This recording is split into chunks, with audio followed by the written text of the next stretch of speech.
Today on the Comic Book Show, the X-Men cartoon, Evan Dorkin and Harlan Ellison.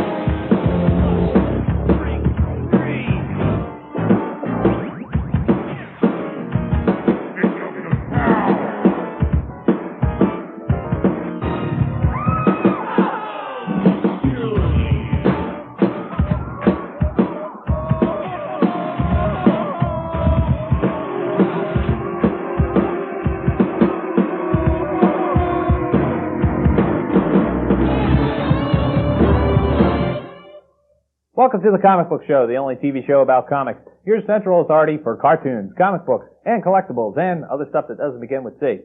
Welcome to the show. I'm your host, Tony. And I'm Nikki. And this is show number 9. Let's take a look at today's Super Toon. The Super Toon is a cartoon either about superheroes or heroic exploits. Today's Super Toon is X-Men. Storm, mistress of the elements, commands you to release that child. Lighten up on the feet, sugar. Hey, lady, keep talking to him some more. Unidentified mutants. Ignore.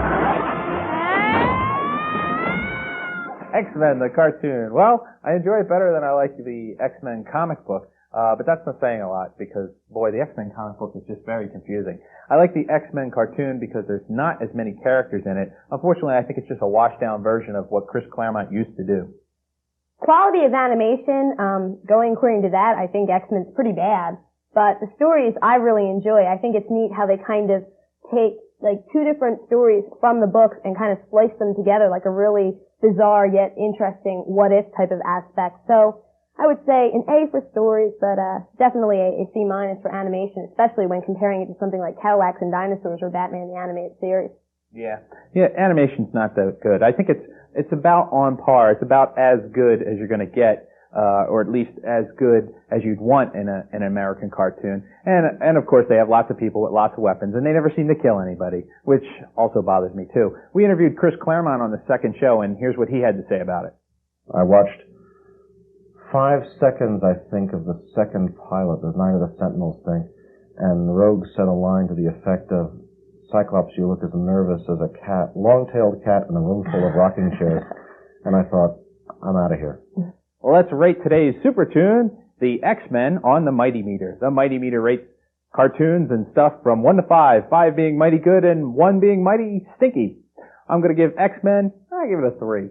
I give it a 4.5 only because my only problem with it is the quality of the animation. 4.5. That's way too high. The stories are good enough to get 4.5. Taking a look at this week in comics, I'm definitely going to recommend Hawkman number 5. Hawkman, the series, has been really good. It just started up again. Hawk World was the old title, and they just wanted to concentrate on Hawkman and Hawkwoman. I know it sounds stupid, Hawkman, Hawkwoman. I mean, they're stupid names, but John Ostrander's been doing the work on it, and it's just been fab. I do like Hawkman. I mean, I still prefer the original character with the big feathery wings, but the new book is very good. I enjoyed Hawkworld. I like Hawkman. You should also check out over DC Batman Shadow of the Bat. This is a really good Batman book. 2 of their latest stories, God of Fear and The Tallyman, were 2 of my favorites, and they just do a really good job, great art, and a good job of really like hard-edged, deep adventures of the Dark Knight. Gotta love Batman. I especially love the Shadow of the Bat's covers. They've been really nice. Nice painted, beautiful covers. Also, you want to check out Hellblazer. Hellblazer number 73 is out this week, and Hellblazer is just plain good. It's been good from issue 1, good ever since they introduced the character John Constantine. He's sort of a wizard / English guy / Sam Spade detective. It's hard to describe. You really have to read it, and it's really good. You should. I'm a Hellblazer fan myself. I think it's definitely one of the better DC Vertigo titles, so they're all good if you really think about it, short of Animal Man. But you should also read X-Force. You know, I'm a big fan of the Marvel Mutant books, and X-Force is currently doing some really good storylines that are evolving around the personal lives. Believe it or not, they do have personal lives, including one story that deals with teen alcoholism. It's really a different change of pace for spandex-clad superheroes. I'm not that into X-Force. I still can't get into the Marvel Mutants. There's just too many of them, and they tend to do these stories about so-called characters very ham-handed, unless they have a good writer like Peter David on the project, and he's not writing that anymore. In case you missed it this week, I'm going to recommend Jonah Hex, Two Gun Mojo. It was a 5-part limited series done by Tim Truman, which was just fab, and also Bone Number 10 came out, finally. In case you missed it, you should really check out the first in a series of Batman animate novels based on Batman the Animated Series. This one, Shadows of the Past, was really great. It took a Batman animated episode and added all kinds of extra stuff in it. In this particular novel, it's the episode Appointment in Crime Alley, featuring a whole bunch of extra stuff with the boy wonder Robin himself. During Comic Fest 93, Tony gets a chance to interview Evan Dorkin of Milk and Cheese and Predator Big Game fame. Here's what Evan had to say. All right, here in Artist Alley with Evan Dorkin, the man behind Milk and Cheese and a lot of cool comics. Evan, what are, for some of the fans that maybe aren't familiar with your work, what are some of the books you've worked? I do some small press books like Milk and Cheese, Pirate Corps, Dork, contribute to a lot of anthologies, and for the mainstream comic stuff, I'm writing a Predator miniseries right now. I drew one. I did Fight Man for Marvel, the Bill and Ted's book for a year. I'm doing something for DC for the Justice League Annual in a few months. And I do a lot of non-comics work, like I did a full page for Esquire. I'm doing a book for Simon & Schuster and reviewing an opera for Pulse magazine, and did a lot of doing some music work and things like that. And I perform at bar mitzvahs and I rake leaves. What do you think of this Home Shopping Network QVC stuff? It's garbage. It's on one hand, a lot of people are going to look at that and say, "Oh, look, comics are becoming more mainstream and their audience is growing." But it's a used car lot. It's a flea market. It's ripping off people on comics that aren't worth anything. When there's a comic that's supposed to be really worth something that's been printed in the last 2 years, generally there's thousands of extra copies floating around, held in basements, held in shops. People are all buying 3 or 5 of them, so how are they supposed to be worth anything? I think if you buy anything off that thing, you're a sucker. You deserve to be ripped off. If you're buying it to sell it back to somebody in 5 years, they've got it already. Why would you buy a comic? Why would you buy anything that you don't want? Because the main problem with comics is that as a medium, it's judged as a medium. You might not like westerns, but you'll still go to the movies. You might not like romances, but you'll still read books. Not many left, but you'll read a book. But when you say, "I've got a comic," people go, "I don't like comics. I don't read comics." They still make comics. Comics are for kids. And then when you open up a comic, you go, "Well, yeah, they really are made for kids." And DC and Marvel wants to talk about how comics are for adults, and you open it up, and the ads are all for video games, dit cream, rip-off schemes to buy bicycles to sell grit, sea monkeys, come on. Well, what about some of the Vertigo titles? Vertigo titles, I think, are almost like... It's nice that more women are reading the Vertigo titles. It's almost like Vertigo titles are for socially backwards women, whereas superheroes are for socially backwards men. These new writers and artists are trying to do these graphic novels that are like college theses on Batman and why Batman is dark and gritty. And here's a guy running around with a 12-year-old. And they explain away everything. They go, well, Batman wears the corporate logo, not because we need to protect this corporate logo every issue to sell underwear. DC Comics doesn't need the bat signal. He wears it in case villains shoot at his chest. It's got a metal plate behind it. All right, well then why does he have a 12-year-old in a garish costume and shorts behind him? Why do his parents, who are millionaires, walk him through a ghetto after a movie and get shot down? I mean, that'd be like Donald Trump and Marlon Maples going to a movie and then walking through the East Village saying, and nobody would recognize them and kill them for their money. The general public is still not buying comics. They're only checking out, like, the Superman dying comic. They get it. They put it somewhere. I really don't feel they came back to read the next few. People in comics have to start pushing their comics onto people and not be embarrassed, but I'll tell you the truth. There's a lot of comics I wouldn't show to my family and friends because I'm embarrassed by them. I'm embarrassed by pictures of Catwoman with her shirt ripped off and her breasts hanging out because there's no reason to keep publicizing the fact that this industry is mostly male and dateless. It's a real small industry, and people really have to rally together and present the best face this industry has in both mainstream comics and underground and alternative comics, and try to get people who will not look at comics because they think they're illiterate and stupid and junky to come in and look at them. I mean, there's a comic printed for everyone. I mean, it might sound like I'm really down on comics, but there's a comic printed for everyone in this country.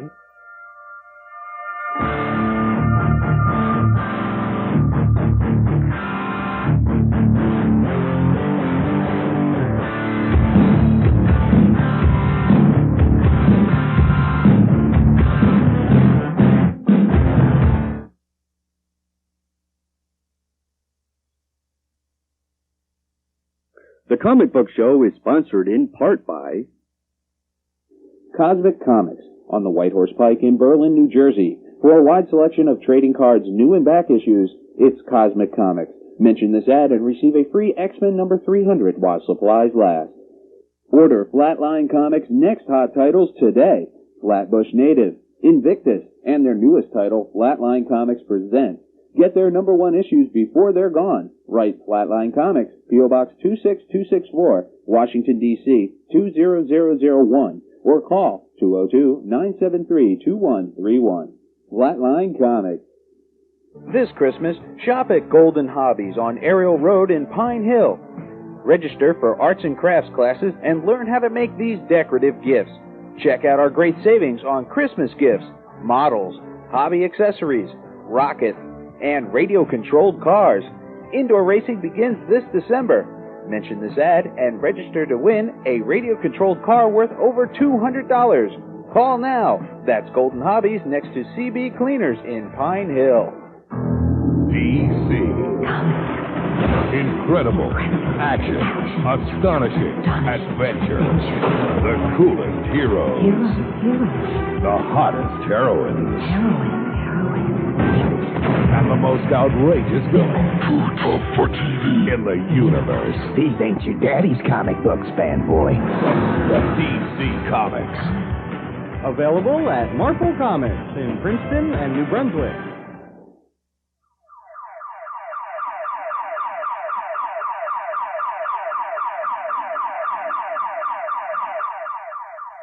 This week in industry news, Beavis and Butthead, the two bad boy metalheads, will be getting ready to see comic book fame. Marvel Comics is going to be putting out Beavis and Butthead the comic in January, despite the controversial fact that the Comics Authority Code refuses to approve the book. In regards to the Beavis and Butthead cartoon on MTV, it looks like cancellation is the word. Major rumors are flying around that MTV has not ordered any second season episodes from Beavis and Butthead creator Mike Judge. In December, the 12-month Family of Woodstock Fantasy Benefit Calendar will be hitting the shelves of your local comic book stores.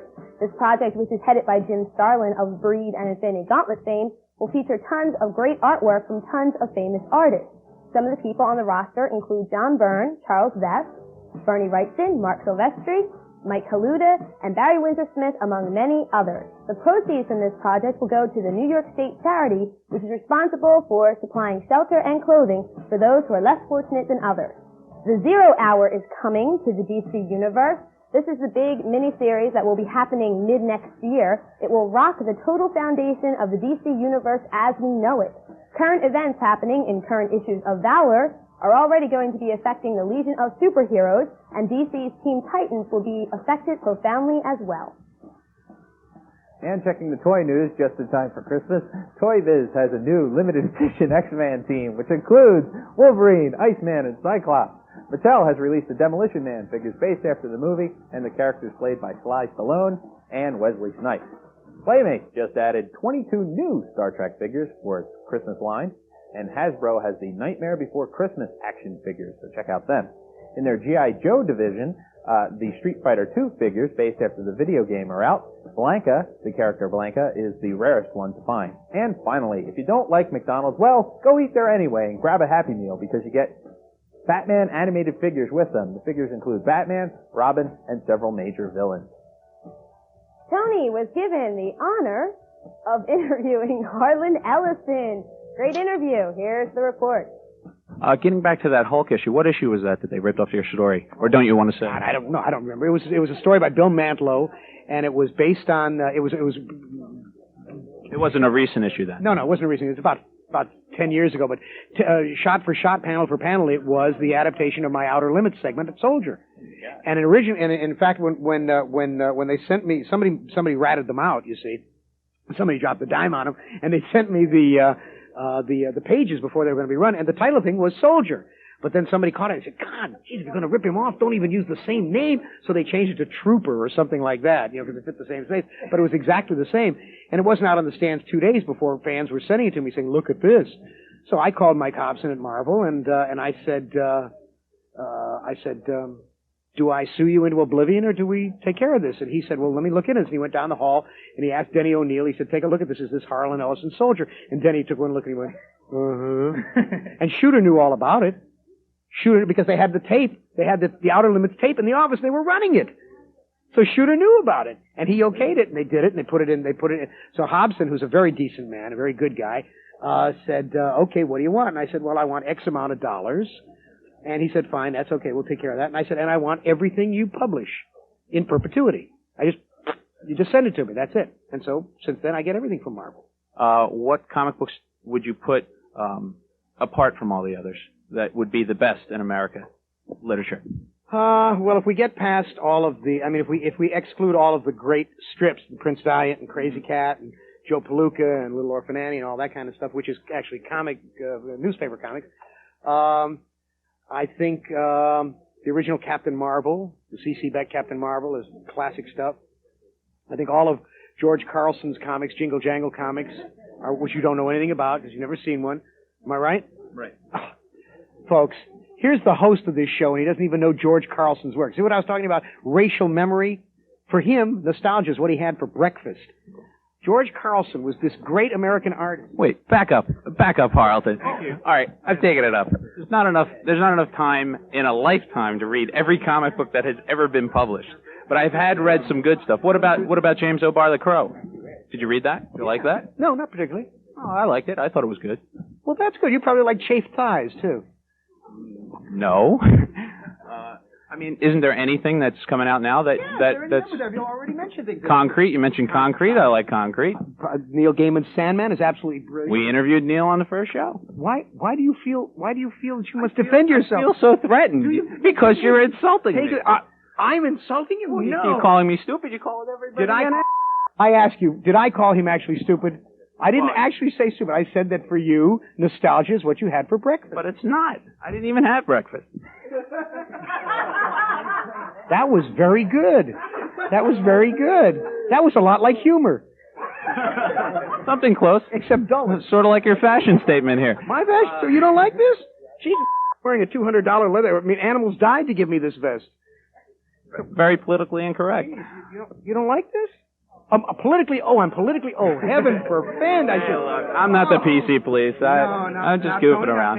No, I'm just trying to have some fun here, Harlan. Family, Tony. That's okay. They'll probably see it anyway.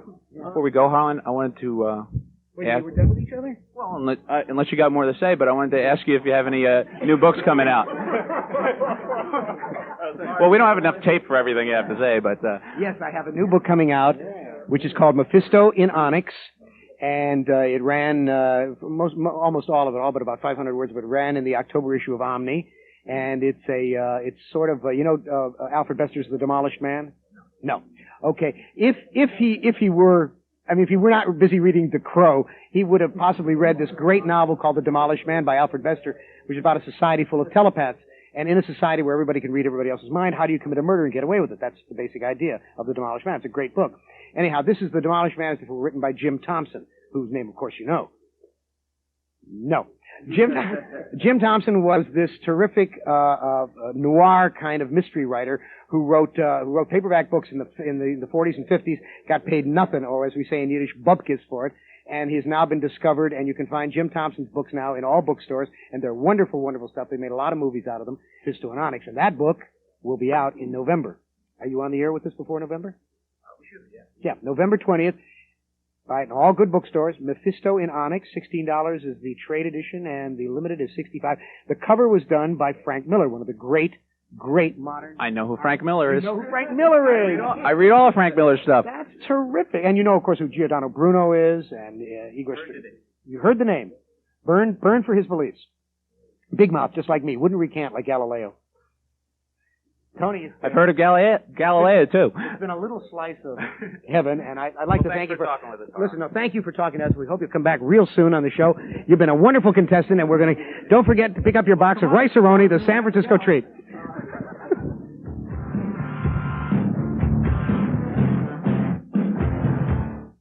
Have you called Bill Cole Enterprises yet? Have you? You have not? Well, you better call them, because they make Mylar Snugs and...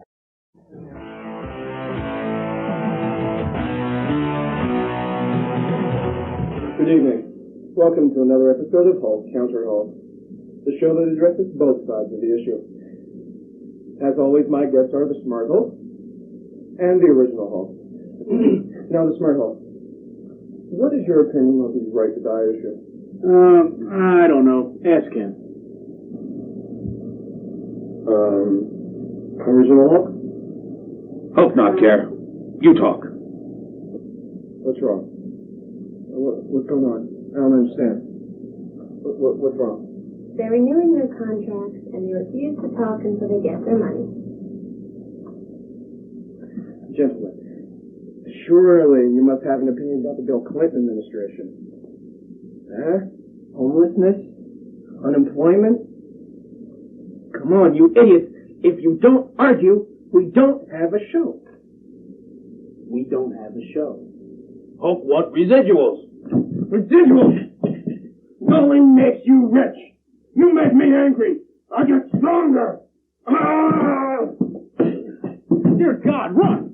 He's crazy! Newman angry! Newman out of time. Join next week. Hulk Counter Hulk. For transcript of Hulk Counter Hulk, send $3 to TCBS Transcript, P.O. Box 10035, Philadelphia, PA 19108. Today's lucky letter comes from Jared Fantasia, 9.5. My question is, who was the first comic book character? I hope you pick my letter and let me know what your first comic looks like. Good luck on your TV show. Well, we don't grade you on penmanship, Jared, but it's a good question. The official first character, comic book character, officially is usually considered the Yellow Kid. The Yellow Kid was a strip, and it was put together. The first comic books were really just collections of strips, and you would buy the whole book, and you would see all the stuff that had been printed in the paper. If you read Understanding Comics, which is a new book by Scott McCloud, he traces the origins of comics back all the way to the ancient Egyptians, 3000 BC. So I really can't give you a definitive answer, but I can give you some free comic books. What does he win? Jared wins a copy of Extreme Number 0, a copy of the Defiant Genesis, and 3 signed issues of Mortarman. Cool. If you would like to win something cool, send your letter to TCBS Letters, P.O. Box 10035, Philadelphia, PA 19108. Send us a letter and we'll send you something for free. This Christmas, shop at Golden Hobbies on Ariel Road in Pine Hill. Register for arts and crafts classes and learn how to make these decorative gifts. Check out our great savings on Christmas gifts, models, hobby accessories, rockets, and radio-controlled cars. Before, I was only a customer at the Golden Apple, and Bill, who owns the Golden Apple, was basically the one who got me into comics. And what sort of titles do you read? Love and Rockets. I've read The Crow. It's a great book. My daughter loves The Crow. And, I mean, the Golden Apple isn't just comic books. It's pop culture, memorabilia, model kits. Do you collect any of that as well? Not really. Not now. No. Who would be your favorite superhero or favorite maybe artist? My favorite artist, Steve Rude, who did my cover. I think he's incredible. Yeah, he is. Yeah, he's unbelievable. And now it's a TCBS news break. Cry for Dawn has splintered into two new companies. Joe Monk's co-founder and writer for Cry for Dawn has come up with a new company called Creative Force Design and Production. The imprint of its first line will be called Visual Anarchy, set for February. The title of its first book will be Night Cry, mentioned on show number 7. Chaos Comics' Brian Polito and Stephen Hughes will join Everett Hartsoe, Louis Small Jr., and Hannibal King, and James O'Barr, and others in the project. Audio Anarchy, the other imprint, will be releasing a concept disc by a local East Coast band. Rob Horan, Cry for Dawn's former promotions director and writer for Safety Belt Man has joined documentary producer Larry Salamone to create Serious Comics. Joe Linsner, Cry for Dawn's co-founder, will be freelancing on Drama, Dawn's one-shot color book. Greg Dark One Williams will be continuing with Animal Mystic and contribute on a regular Safety Belt Man series. And Louis Small Jr. will be working on Tombstone Girls with a trading card set and videotapes to follow. And that concludes today's TCBS News Break. The news when it happens, when it breaks. Hey, get your contest entries in for the big comic book show contest. Here's how it works. You promote the show, the comic book show, in the most creative way, and then you put it on videotape, and we send you a prize. And we have tons of great stuff to give away. Oh, it's piling up. So please, send us your contest entries. Send them to This Is Not the Valiant Contest, P.O. Box 10035, Philadelphia, PA 19108. And that's it this week on the Comic Book Show. Tune in next week. We're going to have more movies, more comics, and what else? The Lucky Letter, Stuff Times 50, comic books like you've never seen them before. Interviews, celebrity guests, the whole 9 yards. See you next week. Bye-bye.